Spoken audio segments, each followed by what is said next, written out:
Capítulo 45. E aconteceu, no 3º ano da Guerra do Deserto, que Paul-Moadib estivesse deitado sozinho na caverna dos pássaros, sob as cortinas Quisva de uma alcova, e estava como morto, enredado na revelação da água da vida, e seu ser era transportado para além das fronteiras do tempo pelo veneno que concedia à vida. E assim cumpriu-se a profecia de que Alysanne al-Gaib poderia estar, ao mesmo tempo, viva e morta. Lendas reunidas de Arrakis da princesa Irulan. Chani emergiu do fundo da bacia de Rabânia na escuridão que antecedia o amanhecer, escutando o tóptero que a trouxera do sul partir zumbindo rumo a um esconderijo naquela imensidão. À sua volta, a escolta mantinha distância, dispersando-se por entre as pedras da colina em busca de perigos e para dar à companheira e mãe do primogênito de Muad'Dib aquilo que ela havia pedido, um instante para caminhar sozinha. Por que ele me chamou? Ela se perguntou. Antes me mandou ficar no sul com o pequeno Leiro e a Alia. Recolheu a barra do manto e saltou agilmente por cima de um matacão e dali para a trilha ascendente que só aqueles que foram treinados para lidar com o deserto saberiam reconhecer no escuro. Os seixos escorregavam sob seus pés e ela passava saltitando por eles, sem se deter para pensar na destreza que aquilo exigia. A subida foi estimulante e aplacou os temores que cresciam dentro dela por causa do mudo retraimento de sua escolta e do fato de que haviam mandado um precioso tóptero buscá-la. Alegrou-se por estar tão próximo o momento de reencontrar Paul-Moadib seu Ilsu. O nome dele podia ser um grito de guerra em todo o planeta. Muad'Dib, Muad'Dib, Muad'Dib. Mas ela conhecia um homem diferente por um nome diferente, o pai de seu filho, o amante carinhoso. Um vulto enorme assomou nas pedras acima de Chani, fazendo sinal para que ela se apressasse. Ela apertou o passo. Os pássaros da alvorada já estavam piando e alçando o voo. Uma luz fraca começava a se espalhar pelo horizonte oriental. O vulto lá em cima não era ninguém que pertencesse à sua escolta. Othen? Ela se perguntou, notando certa familiaridade nos modos e movimentos do homem. Foi até ele reconheceu, à luz incipiente, o rosto largo e achatado do tenente dos Fedaykin, que trazia o gorro aberto e o filtro bucal meio frouxo, como às vezes se fazia durante breves passeios pelo deserto. Depressa, ele sussurrou, seguindo à frente dela pela fenda secreta que levava à caverna oculta. Logo será dia, ele disse baixinho ao abrir um veda-portas para deixá-la passar. Os Harkonnen estão desesperados e cometeram a imprudência de mandar patrulhar parte desta região. Não queremos correr o risco de sermos descobertos agora. Saíram na entrada do estreito corredor lateral que levava à caverna dos pássaros. Os luciglobos se acenderam. Othen passou por Chani e disse, siga-me, rápido.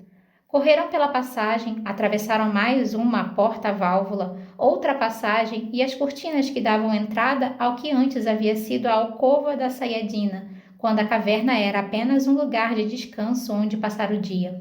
Agora, tapetes e almofadas cobriam o chão, tapeçarias com a figura do gavião vermelho escondiam as paredes de pedra. De um lado, uma mesa de campanha baixa estava abarrotada de papéis que exalavam o aroma característico de sua matéria-prima, a especiaria. A reverenda madre estava sentada ali, sozinha, bem de frente para a entrada. Ela ergueu os olhos e lançou aquele olhar introspectivo que fazia estremecer os não iniciados. Othen uniu as mãos e disse, trouxe-lhe Chani, fez uma reverência e saiu, atravessando as cortinas. E Jessica pensou, como contar isso a Chani? Como está meu neto? Perguntou Jessica. Então é para ser a saudação formal, pensou Chani, e seus receios retornaram. Onde está Muad'Dib? Por que ele não veio me receber? Tem saúde e é feliz, minha mãe, respondeu Chani. Deixei-o com Alia sob os cuidados de Hará. Minha mãe, Jessica pensou. Sim, ela tem o direito de me chamar assim na saudação formal. Ela me deu um neto. Ouvi dizer que o Siet Koanua mandou uma peça de tecido como presente, disse Jessica. É um tecido adorável, confirmou Chani. Alia mandou algum recado? Nenhum, mas o Siet anda mais tranquilo agora que as pessoas estão começando a aceitar o milagre que é a condição dela. Por que ela está me enrolando? Perguntou-se Chani. A urgência era tanta que mandaram um tóptero me buscar e agora nos arrastamos com as formalidades. Temos de mandar cortar uma parte do tecido para fazer roupas para o pequeno Leiro, disse Jessica. Como quiser, minha mãe, aqueceu Chani. Baixou o olhar. Alguma notícia das batalhas? Manteve o rosto impassível para que Jessica não percebesse que, na verdade, a pergunta dizia respeito a Paul Muad'Dib. Novas vitórias, disse Jessica. Rebel nos enviou ofertas cautelosas de trégua. Os mensageiros foram mandados de volta sem sua água. Rebel chegou a aliviar os encargos de algumas vilas nas pias, mas é tarde demais. O povo sabe que ele faz isso porque tem medo de nós. Então as coisas estão correndo como previu Muad'Dib, falou Chani. Olhou para Jessica, tentando guardar seus temores para si. Mencionei o nome dele, mas ela não respondeu. Não se vê nenhuma emoção nessa rocha envernizada que ela chama de rosto, mas ela está rígida demais. Por que está tão quieta? O que aconteceu a meu sul? Queria que estivéssemos no sul, disse Jessica. Os oásis estavam tão lindos quando partimos. Você não anseia pelo dia em que toda a terra irá se cobrir de flores exatamente assim? A terra é linda, verdade, concordou Chani. Mas encerra muita dor. A dor é o preço da vitória, disse Jessica. Será que ela está me preparando para a dor? Chani se perguntou.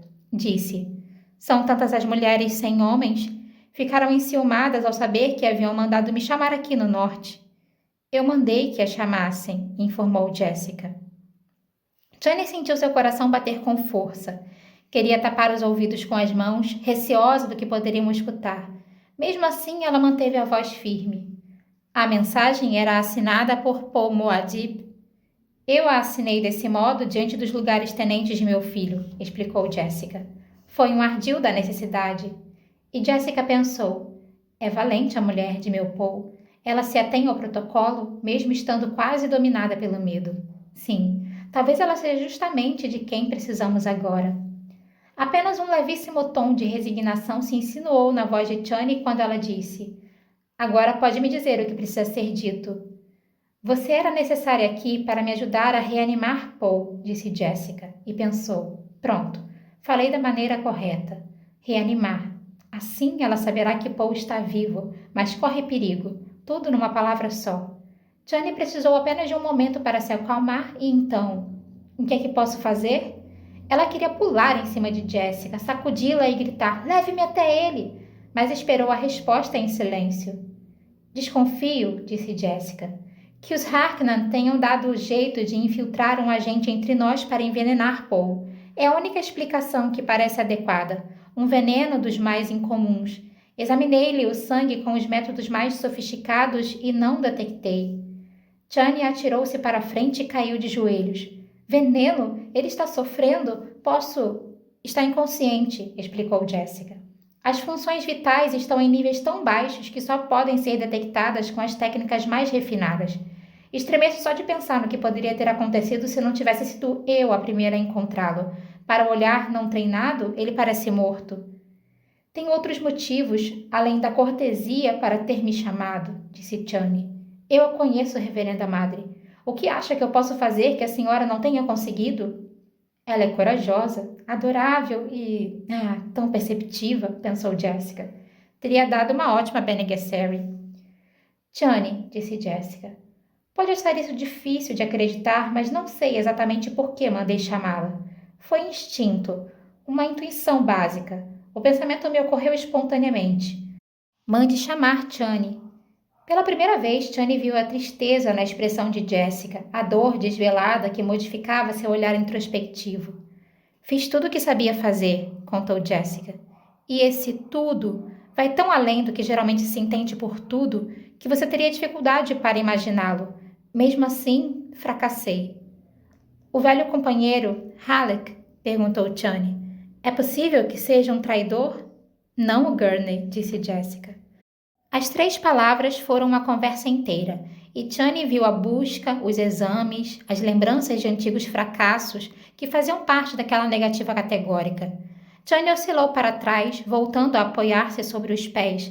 Levantou-se, alisou o manto manchado pelo deserto. Leve-me até ele, disse. Jessica se ergueu, virou-se e atravessou as cortinas da parede à esquerda. Chani a seguiu. Viu-se no que antes havia sido um depósito, com as paredes de pedra agora escondidas sob cortinas pesadas.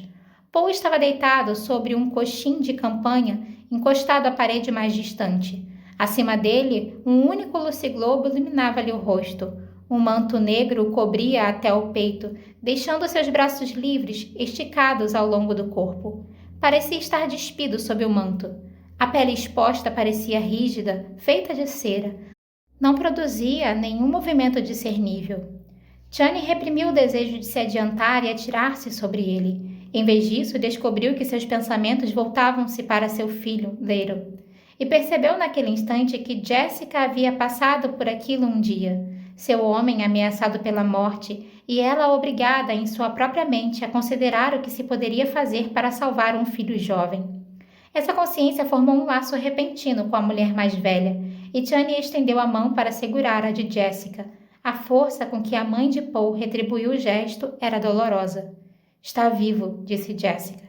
Asseguro-lhe que está vivo, mas o fio de sua vida é tão fino que facilmente deixaria de ser detectado. Alguns líderes já estão cochichando que é a mãe quem fala, e não a reverenda madre, que meu filho está de fato morto e que não quero entregar sua água à tribo. Há quanto tempo ele está assim? Perguntou Chani. Soltou a mão de Jessica e avançou o quarto adentro. 3 semanas, respondeu Jessica. Passei quase uma semana tentando reanimá-lo. Foram reuniões, discussões, investigações. Então mandei chamar você. Os Feidaquim me obedecem. Não fosse isso, não teria conseguido adiar a... Umedeceu os lábios com a língua, observando Chani se aproximar de Paul.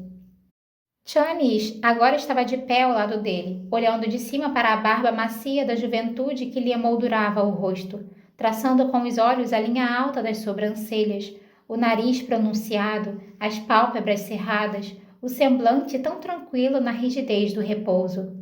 Como ele vem se alimentando? Perguntou Chani. As necessidades de seu corpo são tão insignificantes que ele ainda não precisa de comida, disse Jessica. Quantas pessoas sabem o que aconteceu? Perguntou Chani. Somente os conselheiros mais chegados, alguns líderes, os Feidaquim e, claro, seja quem for que administrou o veneno. Deem uma pista quanto ao envenenador. E não é por falta de investigação, disse Jessica. O que dizem os Feidaquim? Perguntou Chani. Acreditam que Paul esteja num transe sagrado, reunindo seus santos poderes antes das batalhas finais. É uma ideia que venho estimulando. Chani ajoelhou-se ao lado do coxim, inclinou-se bem perto do rosto de Paul. Sentiu imediatamente uma diferença no ar perto da face dele, mas era só a especiaria, a ubiquidade cujo odor impregnava toda a vida dos Freemen. Ainda assim... Vocês não são filhos da especiaria como nós, disse Chani. Chegou a investigar a possibilidade de que o corpo dele tenha se rebelado contra o excesso de especiaria na dieta? Todas as reações alérgicas foram negativas, disse Jessica. Ela fechou os olhos tanto para apagar aquela cena quanto por ter percebido de repente como estava cansada. Há quanto tempo estou sem dormir? Ela se perguntou. Há tempo demais. Ao se transformar a água da vida, falou Chani, faz-se isso dentro do corpo, com a percepção interior. Usou essa percepção para examinar o sangue dele? Sangue normal de Freeman, confirmou Jessica. Completamente adaptado à dieta e à vida daqui. Chani sentou-se sobre os calcanhares, submergindo seus temores na contemplação ao estudar o rosto de Paul. Era um truque que tinha aprendido de tanto observar as reverendas madres. Era possível obrigar o tempo a se submeter à mente. Concentrava-se toda a atenção.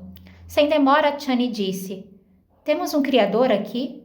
Temos vários, respondeu Jessica com um quê de fadiga. Nunca passamos sem eles nos dias de hoje. Cada vitória exige uma bênção, cada cerimônia antes de um ataque. Mas Paul Muad'Dib não participa dessas cerimônias, disse Chani. Jessica fez que sim, lembrando-se dos sentimentos ambivalentes do filho em relação à droga feita de especiaria e à percepção presciente que ela provocava. Como sabe disso? Perguntou Jessica. As pessoas falam. As pessoas falam demais, Jessica completou com amargura. Traga-me a água do Criador em estado natural, disse Chani. Jessica se impertigou ao ouvir o tom autoritário na voz de Chani. Depois observou a concentração intensa da mulher mais jovem e disse, É pra já. Ela saiu pelas cortinas e mandou chamar um hidromestre. Chani continuou sentada, fitando Paul. Se ele tiver tentado isso, ela pensou.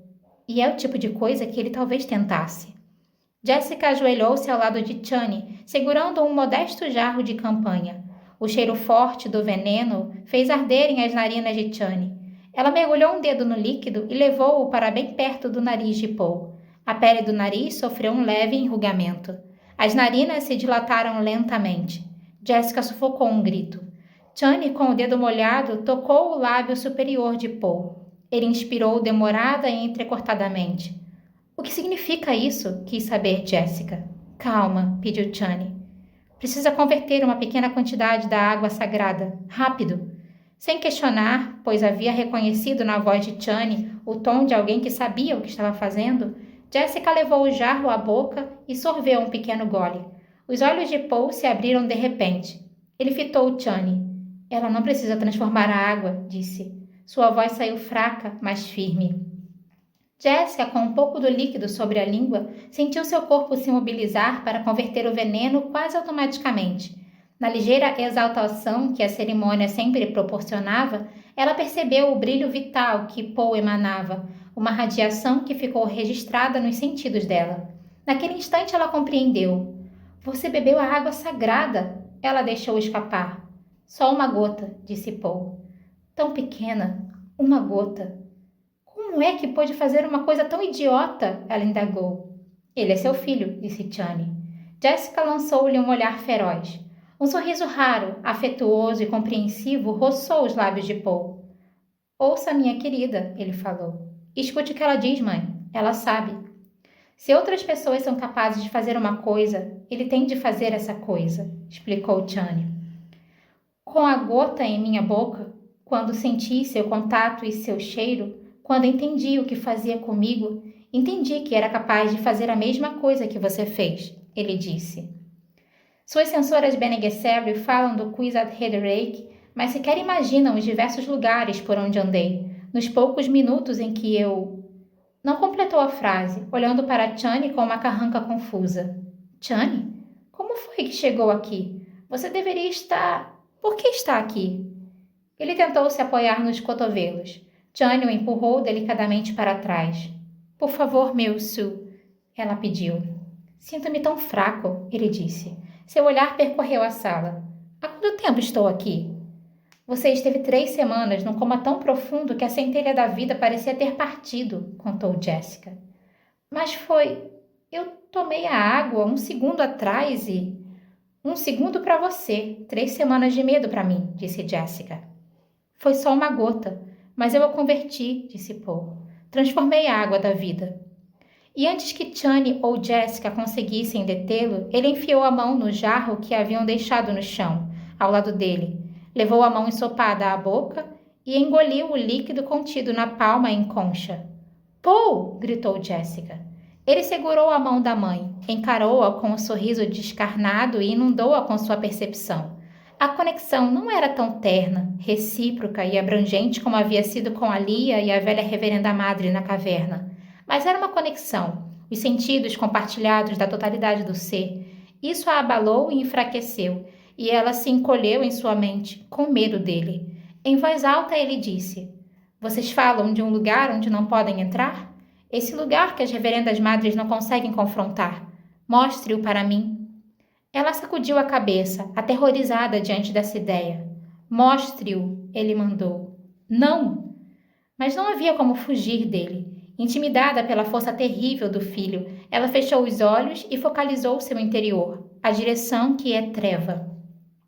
A consciência de Paul a atravessou e contornou, entrando na escuridão. Ela vislumbrou vagamente o lugar, antes de sua mente se apagar, fugindo do horror. Sem saber por quê, todo o seu ser tremia diante do que tinha visto.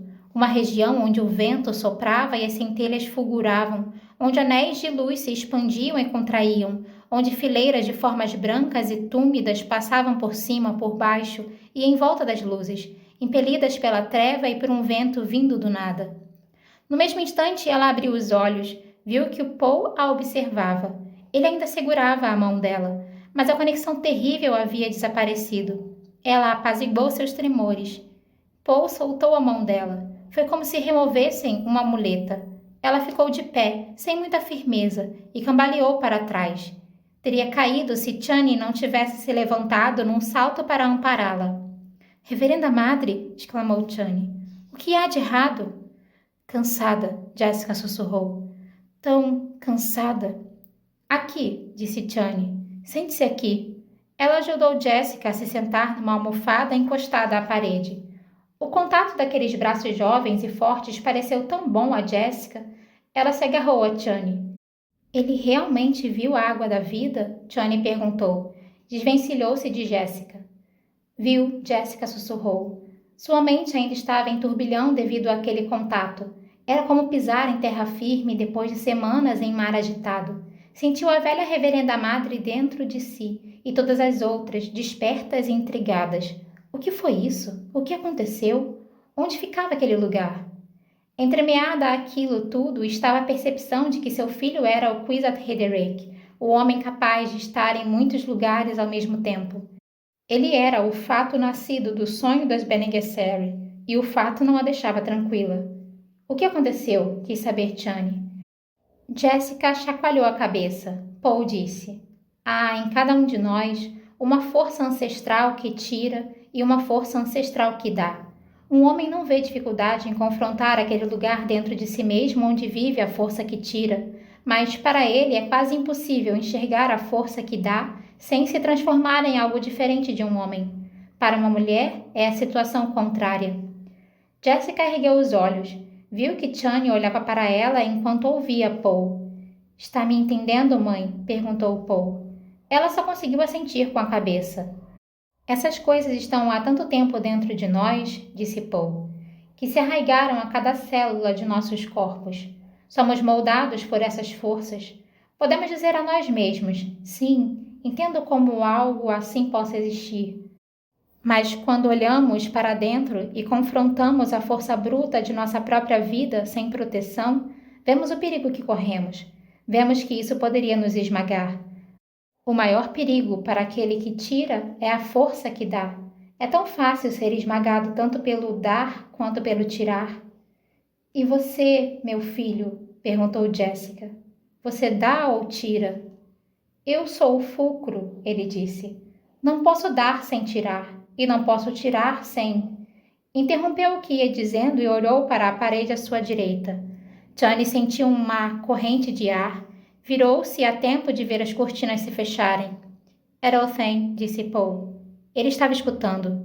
Aceitando as palavras, Chani viu-se em contato com um pouco da presciência que assombrava Paul e ficou sabendo de algo que ainda viria a ser como se já tivesse acontecido. Othain contaria o que tinha visto e ouvido. Os outros espalhariam a história até que a terra se incendiasse.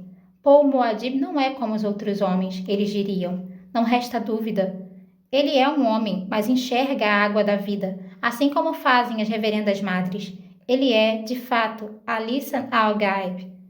Você viu o futuro, Paul, disse Jessica. Quer nos contar o que viu? Não o futuro, ele disse. Viu o agora. Fez força para se sentar e com um aceno da mão afastou Chani, que fizera menção de ajudá-lo. O espaço acima de Arrakis está tomado pelas naves da guilda. Jessica estremeceu diante da certeza na voz dele. O próprio imperador Padishah está aqui, disse Paul. Olhou para o teto de pedra de sua alcova. Com sua proclamadora da verdade favorita e 5 legiões de Sardaukar. Estão aqui o velho barão Vladimir Harkonnen com Tufir Hawat a seu lado, e 7 naves abarrotadas com todos os soldados que ele conseguiu alistar. Todas as casas maiores estão com suas tropas de assalto lá em cima, esperando. Chani sacudiu a cabeça, incapaz de tirar os olhos de Paul. A estranheza dele, a monotonia da voz, a maneira como ele olhava através dela, encheram-na de espanto. Jessica tentou engolir saliva, mas sua garganta estava seca. Disse, o que estão esperando? Paul olhou para a mãe. A permissão da guilda para pousar. A guilda abandonará em Arrakis todas as forças que aterrissarem sem permissão. A guilda está nos protegendo? Perguntou Jessica. Nos protegendo. A própria guilda provocou isso, espalhando histórias sobre o que fazemos aqui e reduzindo a tal ponto as tarifas do transporte de tropas que até mesmo as casas mais pobres estão lá em cima agora, esperando para nos saquear. Jessica notou a ausência de rancor na voz dele e ficou admirada. Não havia por que duvidar de suas palavras.